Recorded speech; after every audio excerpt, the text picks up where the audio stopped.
Guru di Kalimantan.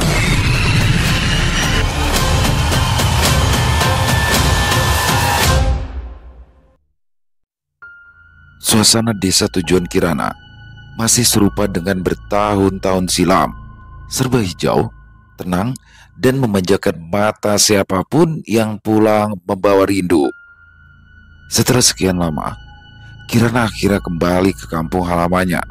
Bukan sendiri, ia datang bersama suaminya, Damar, yang memang mendapat kerja di sini. Mobil yang mereka kendarai berhenti di halaman sebuah rumah panggung tua yang berbahan kayu lin. Meski tampak tidak terawat, rumah itu masih berdiri kokoh. Kayu-kayunya menghitam dimakan usia. Ini adalah rumah warisan darah nenek Kirana, tempat ia dibesarkan belasan tahun lalu. "Ayo masuk," ujar Kirana sambil menggami tangan Damar lalu menuntunnya menaiki tangga rumah. Ia mengeluarkan kunci dari dalam tas, lalu membuka pintu utama.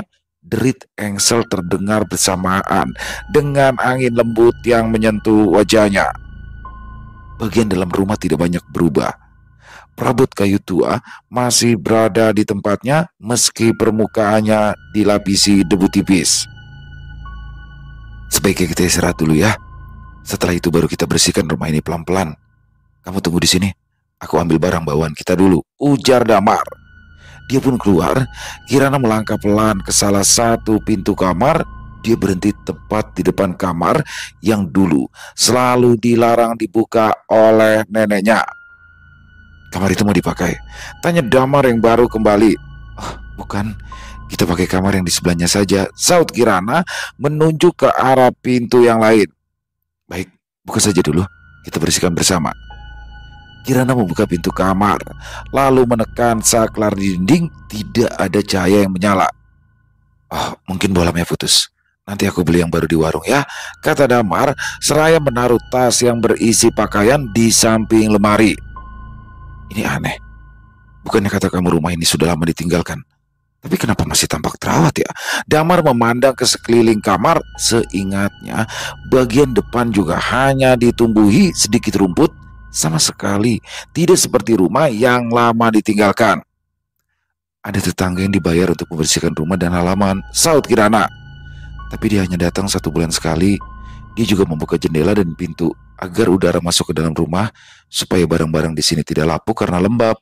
Damar mengangguk. "Oh, pantas saja. Saat di kota tadi, aku pikir rumah nenekmu pasti berantakan karena lama kosong. Tapi ternyata tidak separah dugaanku." Kirana memandangi suami yang berdarah asli Jawa itu. Mereka bertemu di Yogyakarta saat sama-sama kuliah dulu. Tetapi lelaki yang terbiasa hidup di kota itu kini terpaksa pindah ke pedalaman karena penempatan tugasnya. "Aku harap Mas akan segera terbiasa ya dengan warga sini. Banyak kebiasaan orang Kalimantan yang mungkin akan membuat Mas Damar kaget." "Iya, kita pikirkan saja itu nanti ya. Sekarang kita bersihkan kamar dulu supaya bisa beristirahat," ujar Damar. "Aku bantu," balas Kirana cepat. Dia mengambil sapu yang tergantung di belakang pintu, lalu mulai membersihkan lantai kamar. "Oh iya, di sini sudah ada pam?" tanya Damar. "Kenapa? Mau mandi?" "Ah, bukan. Aku cuma mau memastikan kalau sumber air kita, kalau belum ada berarti ya aku harus segera mengurus pemasangan pam atau kita membeli pompa air saja." "Mas Damar pasti belum melihat di belakang rumah ini ada sungai." Damar mengangkat satu alisnya. "Lalu?" "Dulu aku dan Rawan ini biasa mengambil air sungai untuk keperluan rumah, mencuci baju, piring, dan mandi langsung kami kerjakan di atas lanting yang jadi satu dengan jamban." Mulut Damar berkerut sehingga Kirana tertawa melihat ekspresinya yang lucu. "Coba kamu lihat ke belakang sendiri, Mas." Damar menuruti ucapan istrinya. "Hati-hati," pesan Kirana. "Jangan sampai terpleset lalu jatuh ke sungai. Aku tidak mau warga sini heboh karena guru baru di sekolah mereka tenggelam di hari pertama kedatangannya." Damar menggerutu, sedangkan Kirana tertawa geli membayangkan suaminya berjalan kikuk ke belakang rumah. Beberapa menit kemudian, Damar pun kembali dengan seember air. "Nanti kita beli pompa air dan pipa ya, supaya kamu tidak perlu lagi mandi di pinggir sungai." "Aku tidak mau," Tubuh indah istriku ini dilihat lelaki lain. Kirana tersenyum kecil. Ya, Damar memang gampang cemburu. Tidak usah berlebihan. Di sini para warga sebagian besar adalah kerabatku juga. Lagi pula, kami sudah terbiasa kok mandi di sungai setiap harinya. Wajah Damar jadi masam. Tapi aku juga senang kalau Mas Damar ingin memasangkan pipa. Jadi kan aku nggak perlu repot-repot lagi bawa ember ke dalam rumah. Ucap Kirana cepat saat melihat perubahan ekspresi suaminya. Aku harap kita betah di sini ya, gumam Damar sambil mengepel lantai. Rumah peninggalan nenek Kirana memang menjadi pilihan mereka untuk ditinggali karena Damar dipindah tugaskan menjadi guru di sekolah dasar desa tersebut. Keputusan mereka pindah pun mendadak, sehingga mereka tidak sempat menyiapkan banyak perlengkapan. Apa di sini ada warung yang menjual makanan? Tanya Damar ketika perutnya bergemuruh. Mereka hanya sempat sarapan tadi pagi dan belum makan siang sama sekali. Oh ada, Mas Damar ikuti saja jalan setapak itu. Kirana menunjuk ke jalan setapak yang tampak teduh meski siang hari. Kita tidak pergi berdua. Mas Damar pergi saja sendiri. Aku mau membereskan rumah dulu ya supaya nyaman ditinggali. Baiklah, aku nggak lama kok. Setelah Damar pergi, Kirana pun menuju dapur. Perabotan lama seperti wajan, panci, piring, dan gelas juga masih ada. Dia bersyukur banyak yang masih bisa digunakan. Matanya terasa basah ketika mengingat almarhumah neneknya yang penyayang. Nenek Aini selalu memajakannya sampai ia terpaksa pergi untuk melanjutkan pendidikan. Tiba-tiba saja Kirana mendengar suara pintu depan dibuka. Mas, kok udah pulang? Belum ketemu ya warungnya, panggil Kirana. Ia melangkah ke ruang tamu, tapi rupanya pintu masih tertutup rapat. Tidak ada siapapun di sana. Aku pasti salah dengar, gumamnya pada diri sendiri. Ia kembali ke dapur dan melanjutkan pekerjaannya. Saat sedang membersihkan lantai, Kirana merasa ada tangan sedingin es yang menyentuh punggungnya. Ia segera berbalik, tapi tidak ada siapa-siapa di sana. Kirana meneguk ludah. Hatinya mulai gelisah, tetapi ia memilih untuk tidak memikirkannya. Dia berkata pelan, siapapun kalian, tolong jangan ganggu aku. Aku juga tidak akan mengganggu kalian. Sayang, kamu bicara sama siapa? Suara Damar terdengar dari ambang pintu. Kirana menoleh. Kamu sudah pulang? Kok aku nggak dengar suara pintu? Oh iya, tadi aku lupa nutup pintu rapat, jadi buru-buru pulang. Kenapa? Kamu kaget ya? Kirana menggeleng, meski hatinya mulai tidak tenang. Ia yakin tadi pintu itu tertutup rapat, tapi Damar bilang sebaliknya. Kirana mulai menyadari bahwa ada sesuatu yang ganjil dengan rumah panggung warisan neneknya itu, tapi ia memilih untuk tidak membicarakannya pada Damar suaminya. Ia tak ingin membebani pikirannya dengan rasa khawatir, terlebih saat mereka baru saja pindah. Sejak dilahirkan, Kirana memang dibesarkan di rumah itu. Dia tinggal bersama neneknya sejak bayi karena sang ibu meninggal dunia saat melahirkan Kirana. Sedangkan ayahnya menikah lagi dan baru membawa Kirana bersamanya setelah ia lulus sekolah SMP. Tidak tanggung-tanggung, Kirana langsung dibawa pergi ke kota Yogyakarta sehingga dia tidak bisa lagi pulang kapan saja ke kampung halamannya. Apalagi nenek Aini meninggal 1 tahun setelah Kirana pergi. Sejak saat itu, dia kehilangan alasan untuk kembali pulang, hanya membuat Kirana patah hati karena perempuan yang menyayanginya sudah tidak ada lagi di dunia ini. Kemudian Kirana diberitahu oleh sang ayah bahwa rumah nenek Aini diwariskan pada Kirana. Maka ketika Damar ditugaskan menjadi guru di desanya, Kirana segera mengajukan diri untuk menetap di sana. Malam itu, usai membereskan rumah seharian, mereka pun tidur lebih awal. Damar memeluk Kirana dengan lembut sebelum keduanya terlelap. Kamu pasti lelah. Malam ini, aku janji tidak akan mengganggumu tidur, bisik Damar di telinga istrinya. Keesokan harinya, Kirana bangun lebih dulu. Ia menyiapkan sarapan sederhana dengan bahan seadanya, Hari itu masih hari Minggu dan sekolah masih libur, sehingga mereka berencana untuk mengunjungi para kerabat. Rumah mereka sendiri berdiri cukup jauh dari pemukiman. Mereka melalui jalan setapak sempit sambil berjalan kaki. Sebenarnya ada jalan lain, tapi harus memutar agak jauh, sedangkan mereka belum punya kendaraan. Damar menggenggam tangan istrinya sepanjang jalan. Warga yang mereka lewati menyapa dengan ramah, beberapa bahkan menyebut nama neneknya Kirana. Mereka akhirnya tiba di rumah Kai Adam, kakak kandung nenek Aini. Lelaki tua itu menyambut mereka dengan hangat. "Sudah lama kamu tidak kelihatan, Kirana.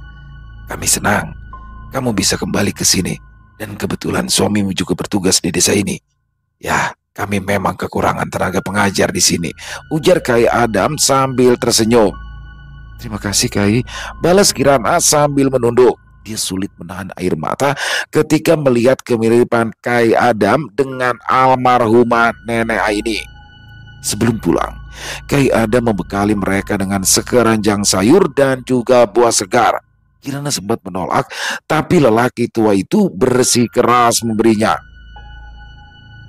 "Kirana," panggilnya sambil mengajak Kirana ke samping rumah. "Kenapa, Kai?" Kirana menyusul agak tergopoh-gopoh. Kai Adam menunjuk sebuah motor bebek. "Bawa itu bulik gasan lagi kam tulah kemana-mana. Ngali amun kada bisi Honda di sini." "Berapa harganya?" tanya Kirana hati-hati. "Pakai aja, kada usah memikirkan harganya. Kayak lawan orang lain, ha?" cerutu Kai Adam sambil menyerahkan kunci motor.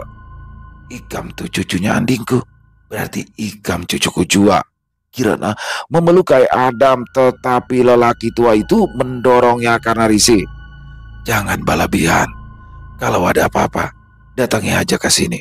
Apa yang bisa kubantu, pasti kubantu." Suami istri itu berpamitan pulang dengan menaiki motor bebek yang masih sangat rawat itu. Damar terkejut ketika dia tahu motor itu diberikan cuma-cuma oleh Kai Adam.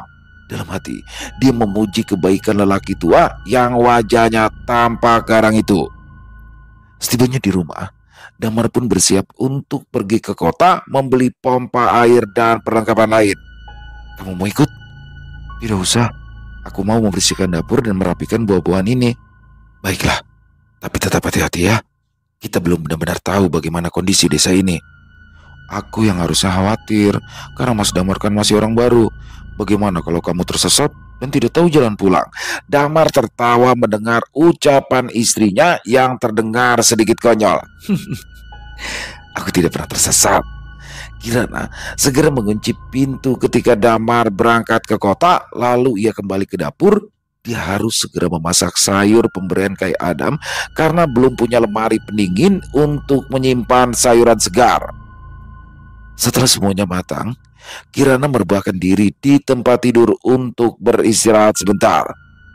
Tiba-tiba, suara dentingan terdengar dari arah dapur seperti suara piring yang jatuh ke lantai. Kirana segera bangkit dan bergegas ke dapur, tapi tidak ada pecahan apapun. Semua peralatan makan masih tersusun rapi di lemari. "Aku salah dengar," bisiknya sambil menggaru-garu kepala. Dia memutuskan kembali ke kamar sampai telinganya menangkap suara seseorang menyanyikan lagu pelan dari dalam kamar sebelah. "Suara siapa itu?" Fikirnya heran sambil melangkah perlahan menuju sumber suara. Suara lembut itu terdengar samar seperti nyanyian seorang perempuan. "Mana mungkin ada hantu di sini? Aku tidak boleh takut, tidak boleh takut," gumamnya sambil menarik nafas panjang. Bukannya membuka kamar asal suara tersebut, Kirana memilih kembali ke kamarnya. Ia mencoba memejamkan mata. Lama-kelamaan tubuhnya rileks dan akhirnya ia tertidur. Entah berapa lama ia tertidur. Saat membuka mata, ia melihat Damar sudah berdiri di samping tempat tidur. "Dan, kamu dari mana saja tadi? Aku mencari kemana-mana, tapi kamu tidak kelihatan," ujar Damar sambil mencubit pipi istrinya gemas. "Mas Damar baru pulang?" tanya Kirana. Ia masih bingung. "Masuk dari mana? Pintunya kan aku kunci." Damar mengangguk. "Kamu itu lupa mengunci pintu depan. Tadi saat aku datang, pintunya sudah terbuka. Bisa bahaya kalau ada orang iseng masuk. Kirana membeku. Ia yakin benar bahwa tadi ia telah menutup dan mengunci pintu rapat. Dia juga yakin bahwa ia tidak pernah meninggalkan kamar sejak tadi. Tapi kenapa Damar bilang tidak melihatnya?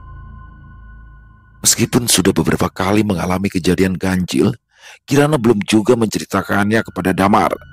Dia sengaja menyimpan semuanya sendiri agar suaminya tetap tenang dan bisa fokus menjalankan tugas barunya sebagai guru.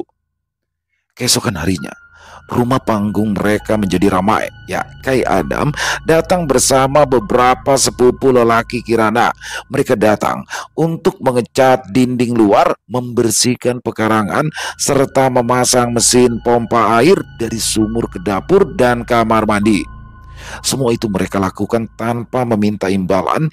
Yang mereka harapkan hanyalah makan siang dan kopi hitam sebagai teman istirahat. Damar ikut bergabung membantu pengecatan, sementara Kirana bersama istri Kai Adam di dapur menyiapkan masakan. Suasana terasa hangat dan bersahabat. Kamu akhirnya tinggal di sini lagi. Almarhum nenekmu dulu sangat menyayangimu. Sampai rumah ini pun diwariskan untukmu, ucap Nini Sia sambil mengiris bawang. Kirana mengangguk sambil mengusap air matanya. Berkat neneknya pula, dia selalu diterima dengan tangan terbuka. Apalagi suaminya kini menjadi pengajar di sekolah dasar. Nih, kemana Julak Laman? Tanya Kirana sambil menanak nasi. Bininya juga kada kelihatan. Julak Laman adalah tetangga terdekat mereka yang biasa diamanahi untuk membersihkan rumah selama ini. Si Laman sakit, jadi dibawa anaknya tinggal di kota supaya lebih mudah berobat ke rumah sakit. Kirana manggut-manggut, pantas saja dia tidak bertemu pasangan baik hati itu. Kini, rumah panggung tempat tinggal mereka tampak lebih cerah. Air dari sungai telah mengalir ke dalam dapur dan kamar mandi. Halaman sudah bersih dan tertata. Bahkan, Nini Sia sempat menanam beberapa bunga di tanah lapang depan rumah. Sebuah pohon besar berdiri kokoh tak jauh dari tangga rumah.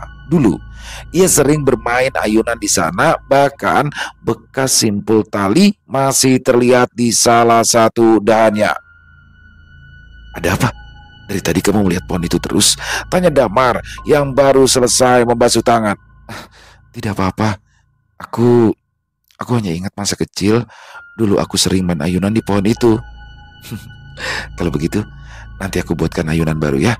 Tapi tunggu, kalau kita sudah punya anak, biar anak kita nanti bisa merasakan masa kecil ibunya. Kirana tersenyum, tapi pandangannya kembali tertuju ke pohon. Pandangan itu mendadak terpaku saat ia melihat sesosok bayangan berdiri diam di bawah pohon. Samar tapi jelas memandang ke arahnya. Sebaiknya kita masuk. Kamu harus istirahat. Besok sudah mulai mengajarkan, ucapnya cepat sambil menarik tangan Damar masuk rumah. Sejak hari itu, Kirana makin yakin bahwa keanehan hanya dialaminya seorang diri. Damar tampaknya tidak menyadari apa-apa. Keesokan paginya, Damar bersiap ke sekolah. Nanti siang aku pulang, kita makan siang bareng ya, katanya sambil merapikan lengan bajunya. Kirana mengangguk. Ia mengantar suaminya hingga ke tangga, lalu menatap kepergiannya sampai sosoknya menghilang di balik pepohonan. Saat hendak kembali ke dalam rumah, Kirana kembali melihat sosok bayangan berdiri di bawah pohon besar. Kali ini, dia memilih tak memperdulikan penampakan tersebut. Kirana memilih mengunci pintu, lalu merapikan tempat tidur dan merapikan peralatan makan yang kotor setelah sarapan tadi. Tapi, ketenangannya terusik saat suara nyanyian perempuan kembali terdengar dari kamar sebelah.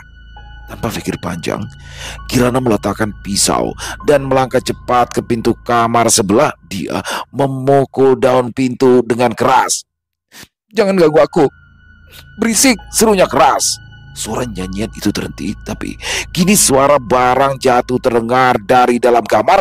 Gagang pintu itu berputar sendiri, seperti ada yang hendak membukanya dari dalam. Kirana melangkah mundur. Dia tadi memang sempat merasa berani, tetapi keberaniannya itu ciut karena gagang pintu itu terus bergerak disusul bunyi barang berjatuhan dari dalam kamar. Dasar setan, apa kalian belum puas gentayangan malam hari? Jadi menakuti orang siang-siang begini, serunya kali ini lebih keras setelah berhasil memberanikan diri. Suasana kamar mendadak senyap. Aku tidak akan mengganggu kalian, karena rumah ini memang sempat kosong cukup lama. Tapi bukan berarti kalian bisa menggangguku. Dia berjalan kembali ke dapur. Setelah berhasil menenangkan diri, Kirana merasa lelah. Bukan karena pekerjaan, tapi karena gangguan yang makin menjadi-jadi. Untungnya, setelah kejadian itu, gangguan aneh sempat mereda. Hari-hari mereka berlalu tanpa kejadian ganjil selama hampir 1 minggu. Hingga suatu malam, Damar harus pergi mendadak karena ada warga yang mengundangnya untuk acara syukuran di rumah mereka. Dan kamu tidak apa-apa sendirian di rumah kan? Tanyanya sebelum pergi. Tidak apa-apa, kamu pergi saja. Mereka pasti sudah menunggu. Bagaimana kalau kamu ikut dan mampir ke rumah Nenisha? Nanti aku akan menjemputmu pulang. Gak usah, aku berani kok di rumah sendirian. Tolak Kirana lagi. Ya sudah, kalau begitu tidur saja ya. Jangan tunggu aku. Kirana mengangguk. Setelah suaminya pergi bersama salah satu tetangganya, ia mengunci pintu dan masuk ke kamar. Dia mencoba tidur, tapi suara nyanyian perempuan itu kembali terdengar. Kirana mengeluh lalu membungkus tubuh dengan selimut. Namun tiba-tiba ia merasakan sesuatu menyentuh kakinya. Ia duduk dengan cepat dan memandangi ujung tempat tidurnya. Jangan menakut-takuti, tunjukkan dirimu, aku tidak takut. Tetapi setelah beberapa saat tidak ada sosok yang muncul di depannya. Kirana menggeleng. Sepertinya dia salah sangka lagi. Bisa saja itu adalah perasaannya sendiri yang tidak terbiasa tidur sendirian hingga berprasangka yang bukan-bukan. Dia merebahkan tubuh kembali hingga benar-benar tertidur. Tapi dia tersentak lagi ketika merasakan ada yang menyentuh baunya.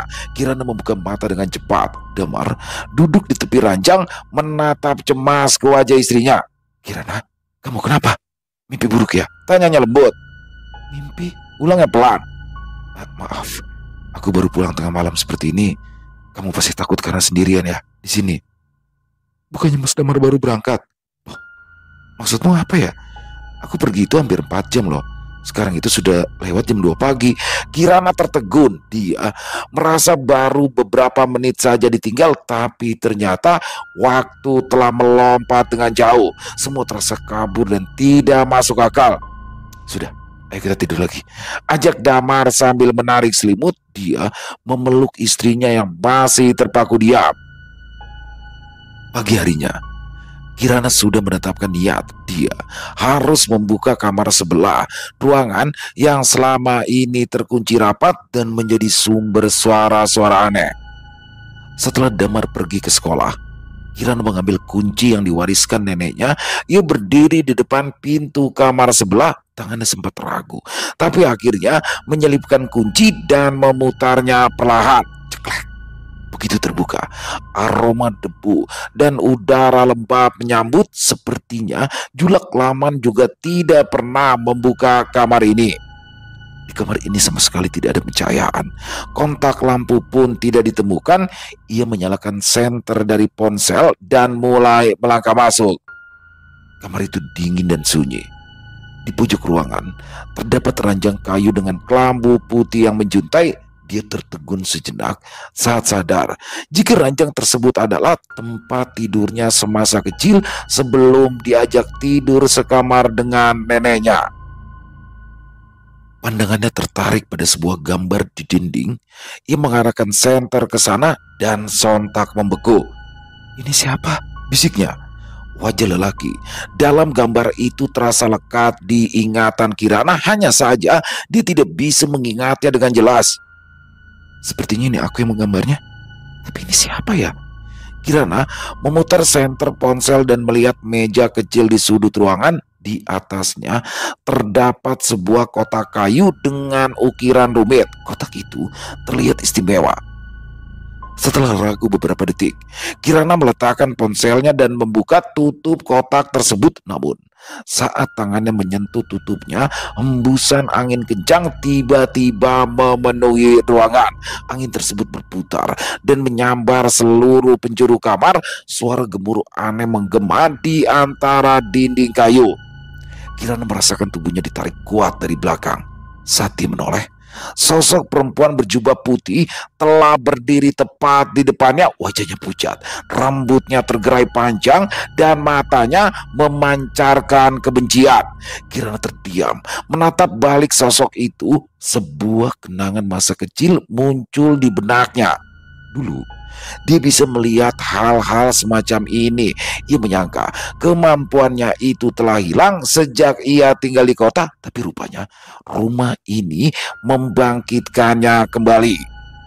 Ketakutan mengambil alih. Ia berlari ke arah pintu. Tapi saat mencoba membuka, daun pintu itu tidak bergerak, terkunci. Ya, padahal sebelumnya tidak dikunci. Tiba-tiba saja perempuan berjubah putih itu melesat ke arahnya. Kirana menjerit, menutup wajah dengan kedua tangan. "Apa yang kau inginkan dariku? Kenapa kau menyerangku?" Dari celah jemarinya, dia melihat punggung seseorang berdiri di antara dirinya dan makhluk itu. Sosok wanita tadi menghilang, angin pun berhenti. Kirana memandangi punggung itu dalam diam. "Siapa kamu?" tanyanya. Tanpa menjawab, sosok itu berbalik perlahan. Wajahnya terlihat jelas, rambut ikal berwarna coklat kemerahan, matanya biru pucat, rahang tegas khas lelaki Eropa. "Kamu sudah lupa denganku? Ini aku," ucapnya dengan bahasa Indonesia terpatah-patah. Kirana mundur satu langkah. "Jangan mendekat," serunya. Namun lelaki bermata biru itu terus melangkah mendekat. Kirana menutup matanya rapat-rapat, berharap saat ia membuka mata semua telah hilang. Tapi ternyata tidak. Saat Kirana mengintip kembali, sosok bule itu masih berdiri di tempatnya. Tatapannya dingin menusuk. "Aku sangat merindukanmu, tapi kamu tega melupakanku." Kirana menggigit bibir. "Rindu? Apa maksudmu? Aku bahkan tidak mengenalmu." "Oh, jadi kamu sungguh sudah melupakan segalanya?" "Melupakan apa?" Ia merasa seperti orang bodoh, bertanya pada sosok yang bahkan mungkin tak lagi memiliki jasad. Ia mulai meragukan dirinya sendiri. Apakah dia sedang berbicara dengan makhluk gaib? Ataukah pikirannya perlahan mulai tergelincir ke jurang kegilaan? Ceklek, Kirana tersentak. Suara pintu depan yang terbuka membuatnya segera menoleh ke arah ruang utama. Pintu kamar yang tadinya terkunci pun bisa dibuka dengan mudah. "Kirana, astagfirullah, tadi aku dengar kamu berteriak. Kamu tidak apa-apa kan?" Ninisia berdiri di ambang pintu, nafasnya masih tersengal karena berlari cukup cepat. Dia melangkah masuk tanpa menunggu jawaban, menoleh ke kiri dan kanan dengan wajah yang cemas. Kirana buru-buru keluar dari kamar yang tadi dihantui sosok tak kasat mata. Dia menahan gemetar sambil terus mencoba menormalkan nafasnya. Jangan sampai Ninisia tahu apa yang baru saja terjadi padanya. "Tidak ada apa-apa nih," katanya pelan meski nadanya tidak meyakinkan. Ninisia memperhatikan raut wajah Kirana yang pucat dan tangannya yang masih sedikit bergetar. "Yakin tidak apa-apa? Tadi itu aku lewat depan rumahmu dan aku dengar suara keras dari dalam rumah. Aku kira kamu jatuh atau apa, makanya aku langsung berlari ke sini." Ninisia menatap wajah Kirana yang pucat. "Mana Damar?" "Mas Damar sedang mengajar nih," jawab Kirana sambil mencoba tersenyum, tetapi matanya masih sesekali melirik ke arah kamar yang tadi baru saja ia buka. Ninisia mendekat. "Lalu kenapa kamu berteriak keras sekali?" Kirana menarik nafas panjang. Dia ingin bilang bahwa barusan dia melihat hantu, tetapi kalimat itu terhenti di tenggorokan. Tidak akan ada yang percaya, bahkan suaminya pun mungkin hanya akan menganggapnya beraya. Tadi tadi ada lipas nih. Ini kan tahu sendiri, aku takut melihat lipas. Ninisia tampak belum puas dengan penjelasan yang diberikan Kirana. Pandangannya terus menelusuri tiap sudut ruangan, lalu berhenti sejenak di depan kamar yang pintunya kini terbuka sedikit. Arwah ini kada pernah membuka kamar nang itu.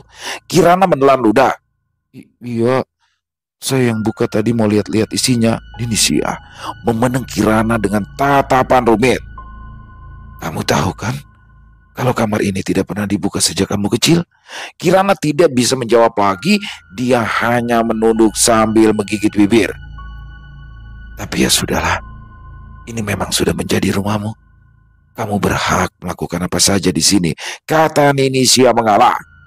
Ninisia pun berpaling pergi setelah menasihati Kirana agar lebih berhati-hati.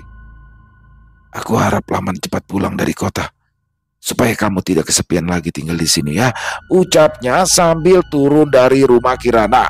Kirana tidak mendengarkannya. Bahkan sampai malam, ia beberapa kali termenung karena teringat ucapan arwah pemuda Belanda tadi. Lelaki itu terus bicara soal rindu dan menyuruh Kirana mengingat sesuatu yang tidak ia pahami sama sekali. Sayang, kenapa belum tidur, ha?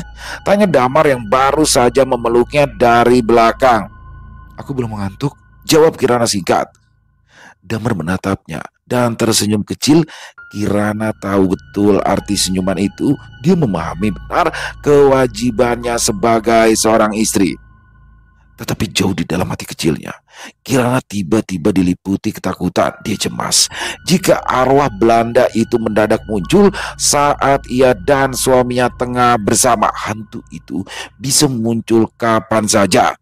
Jangankan malam hari, saat siang saja dia masih bisa muncul dan mengajak Kirana berbicara. Damar tidak menyadari tubuh Kirana menegang. Untungnya malam itu Kirana hanya ketakutan tanpa alasan yang jelas. Beberapa saat kemudian, Damar tertidur dengan pulas. Pelukannya masih melingkari tubuh Kirana, sementara Kirana sendiri belum bisa memejamkan mata. Apa kamu mencintainya? Kirana tersentak. Sosok arwah pemuda Belanda itu muncul lagi, berdiri di ujung ranjang. Selimut tipis yang menutupi tempat tidur tiba-tiba terangkat oleh angin yang entah datang dari mana. Dia tidak menjawab, takut suaminya terbangun dan melihat dirinya berbicara sendiri. Apa kamu mencintainya? Tanya arwah pemuda Belanda itu sekali lagi. Tatapannya menyudutkan, penuh penghakiman. Kirana akhirnya mengangguk. Sosok itu pun menghilang. Kirana menarik selimut hingga ke dagu, lalu memejamkan mata berpura-pura tidur. Tengah malam, ia kembali terbangun. Ranjang di sebelahnya kosong. Damar tidak ada. Kirana turun dari ranjang dan mengecek ke kamar mandi. Mas, kamu di dalam sana? Tanyanya dari luar, tapi tidak ada jawaban. Pintu kamar mandi dibuka, kosong. Ia kembali ke kamar, tetap tidak menemukan suaminya. Dia mencari ke seluruh ruangan satu persatu. Motornya masih di depan, artinya dia tidak keluar mencari rokok. Tapi kemana perginya? Ia menoleh ke arah kamar kosong. Itu adalah satu-satunya ruangan yang belum ia periksa. Kirana melangkah dan membuka pintu pelan-pelan. Benar saja, Damar berdiri di dalam.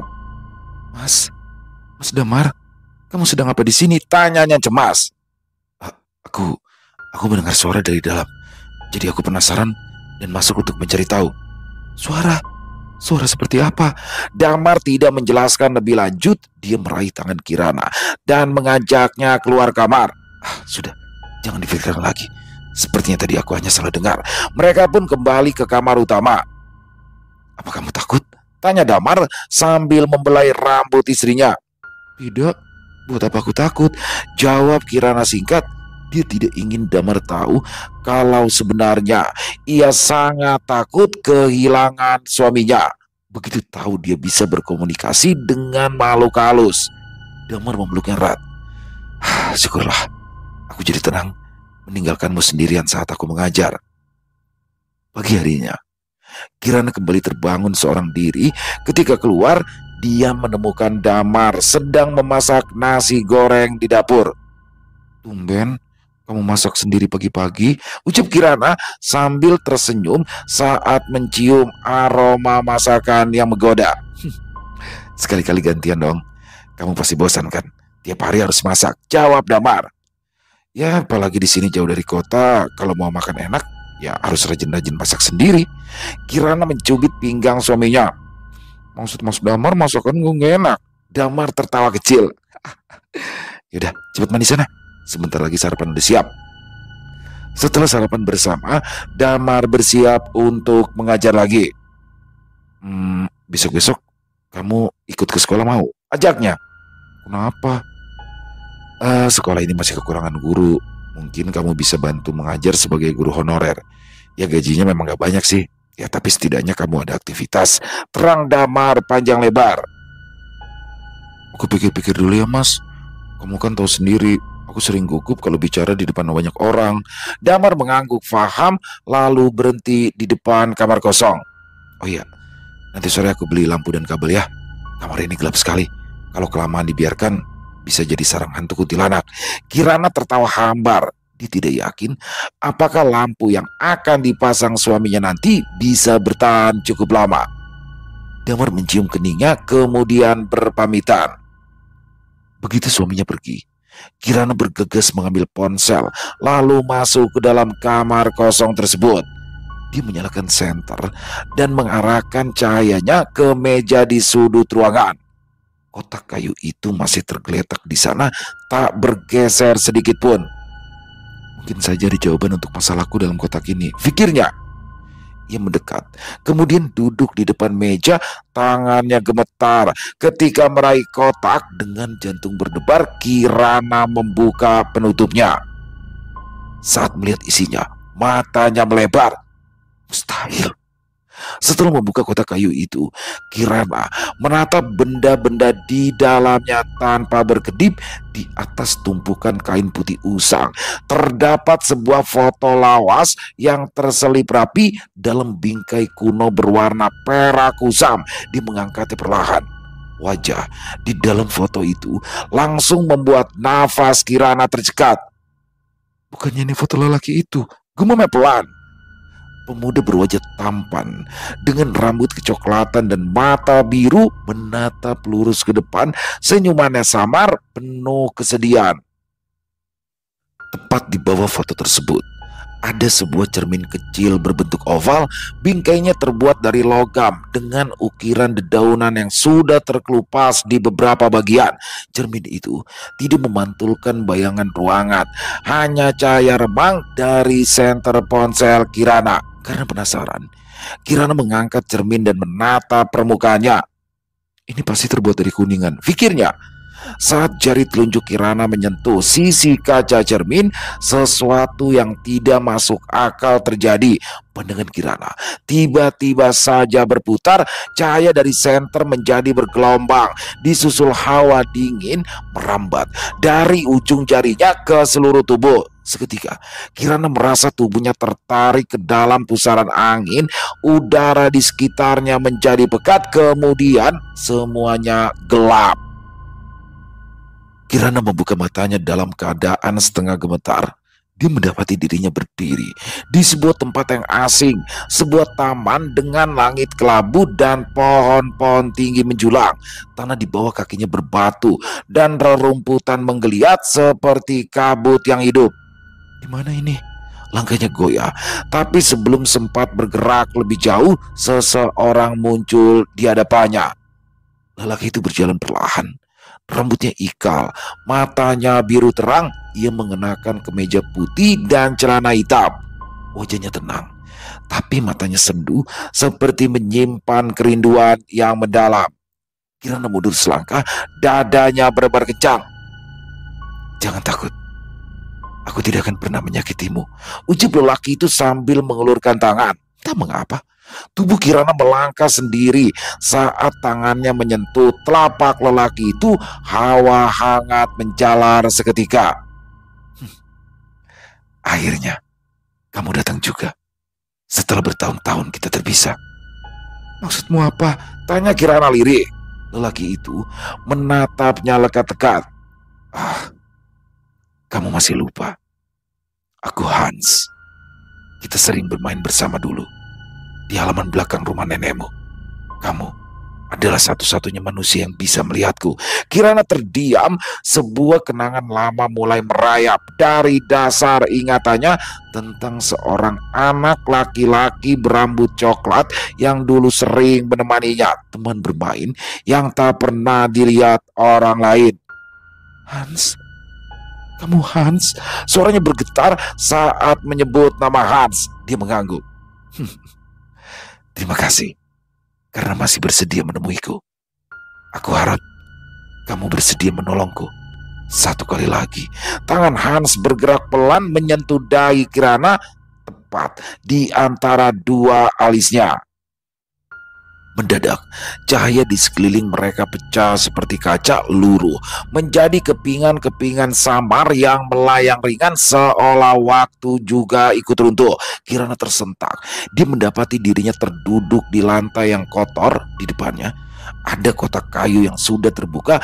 Nafas Kirana memburu, dahinya basah oleh keringat. Dia menatap sekeliling dengan cepat. Lantai kusam, bau debu, suara jam dinding berdetak lambat. Ia telah kembali ke alam nyata. Tadi itu bukan mimpi, bisiknya. Pada saat yang bersamaan, kenangan masa kecil datang bagai hujan deras di penghujung tahun dulu. Saat masih berusia sekitar 5 tahun, Kirana sering bermain sendiri di halaman belakang rumah neneknya karena tak ada anak-anak lain yang mau berteman dengan anak yang tidak punya ibu seperti dirinya. Tetapi Kirana tidak kehilangan keceriaan. Ia kerap tertawa sambil bermain seorang diri. Waktu itu, neneknya sering memperhatikan dari jendela. Wajah nenek Aini tampak khawatir, apalagi saat Kirana sering duduk sendirian sambil berbicara. Kirana, mainnya jangan jauh-jauh ya. Sudah sore. Begitu neneknya memanggil suatu sore. Kirana tidak menggubris. Dia terlalu asyik bermain petak umpet bersama seorang anak laki-laki berambut coklat kemerahan, Hans. Mereka membuat rumah-rumahan dari pasir, menggambar di tanah menggunakan ranting, atau berbaring di atas rumput sambil menebak gambar awan di langit. Semua itu tampak nyata bagi Kirana, tetapi tidak seorang pun bisa melihat Hans kecuali dia. Sampai suatu hari, nenek Aini memanggil seorang ustadz untuk menutup mata batin Kirana. Apa kamu masih bisa melihat temanmu? Tanya neneknya setelah beberapa hari. Kirana menggeleng. Ia tak melihat Hans lagi. Dunianya terasa sepi. Dia menangis selama berminggu-minggu karena merasa ditinggalkan. Tapi sebelum Hans benar-benar menghilang, dia sempat berkata lirih. Aku akan menunggumu Kirana, sampai kau bisa melihatku lagi. Dan kini Kirana datang menepati janji. Air mata Kirana menetes. Tangannya menyentuh sisi cermin yang tadi menyeretnya masuk ke alam Hans.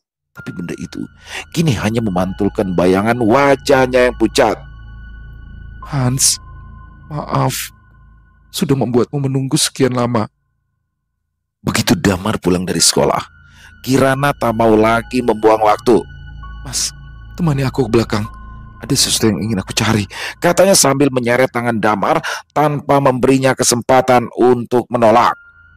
Damar terpaksa mengikuti langkah Kirana yang berjalan cepat menembus rerumputan pekarangan belakang. Mereka berhenti di bawah sebuah pohon kasturi yang menjulang angkuh dan dahannya menaungi tanah. Dulu aku sering bermain di sini, ucap Kirana sambil menatap ke atas ke arah daun-daun hijau yang berdesir ditiup angin. Damar mendekat. Kamu menyuruhku ke sini untuk menceritakan masa kecilmu. Nanti aku ceritakan. Kirana menatap suaminya penuh harap. Mas Damar bisa bantu gali di sini? Percayalah Mas, aku tidak mengada-ngada. Melihat tatapan Kirana yang sungguh-sungguh, Damar tidak bisa membantah. Ia mengambil cangkul yang bersandar di dinding belakang rumah dan mulai menggali perlahan. Tanahnya lembut, sehingga agak mudah diangkat. Beberapa menit berlalu, terdengarlah bunyi yang berbeda. Damar berhenti. Ada sesuatu. Dengan tangan, ia menggali perlahan. Terlihat serpihan kain lusuh yang sudah hampir hancur dimakan waktu. Di bawahnya berserakan tulang manusia. Kirana membeku, matanya berkaca-kaca. Itu Hans, bisiknya. Damar menatap Kirana dengan campuran bingung dan ngeri. Hans, siapa Hans? Kirana menarik nafas dalam. Nanti malam akan kuceritakan semuanya. Sekarang kita harus memakamkannya dengan layak. Di malam harinya, Damar duduk di ruang tamu memandangi istrinya yang datang dengan secangkir teh. Kamu janji mau cerita? Siapa sebenarnya Hans? Kirana duduk. Hans adalah sahabat masa kecilku. Dia adalah arwah seorang pemuda Belanda yang dulunya tinggal di rumah ini saat kota ini masih dijajah. Damar menatap istrinya dengan tatapan linglung. Dia berkhianat pada bangsanya sendiri karena tidak tahan melihat rakyat Indonesia yang ditindas. Diam-diam, dia membantu warga desa, memberi obat, memberi informasi, tapi akhirnya teman sebangsanya tahu, dan dia dianggap sebagai pengkhianat. Lalu, dia dieksekusi diam-diam, kemudian dikubur di belakang rumah ini. Suara Kirana menjadi semakin lirik. Waktu kecil aku bisa melihatnya. Dia adalah temanku yang paling setia, tapi nenek khawatir, lalu nenek menutup mata batinku. Jadi, kamu bisa melihat makhluk halus? Tanya Damar was-was. Kirana tertawa getir. Ya, dulu memang bisa. Dan sekarang sepertinya kembali terbuka. Apa Mas takut punya istri seperti ini? Damar tidak segera menjawab. Dia memandang Kirana lekat-lekat sambil berpikir. Beberapa saat kemudian, ia pun berkata, aku sudah curiga sejak lama. Tapi kamu tidak pernah mengakuinya. Sekarang aku senang, karena kamu tidak lagi menutupi masalah ini. Mas Damar gak takut? Buat apa aku takut? Karena aku manusia menakutkan yang bisa berteman dengan jin, bisik Kirana. Mata Kirana berkaca-kaca, sehingga Damar tak tega melihatnya. Dia langsung memeluk Kirana erat sambil berkata, kamu tidak menakutkan? Bahkan berkat kemampuanmu itu, sekarang Hans sudah tenang, karena dia telah dimakamkan dengan layak. Selesai. Wow, luar biasa kisah dari Kenanga Kinasih, penulis asal Kalimantan Selatan. Keren banget. Selalu kisah-kisah Kenanga ini menarik banget untuk disimak ya teman-teman ya. Bagaimana di sini Kirana dan suaminya yang baru saja datang dari Yogyakarta menginjakan kakinya ke tanah Kalimantan harus dihadapkan dengan hal-hal yang di luar nalar. Ternyata Kirana ini bisa melihat dalam tanda kutip indigo lah ya. Tapi ketika dulu neneknya masih hidup, ketika Kirana masih kecil sudah ditutup tuh mata batinnya.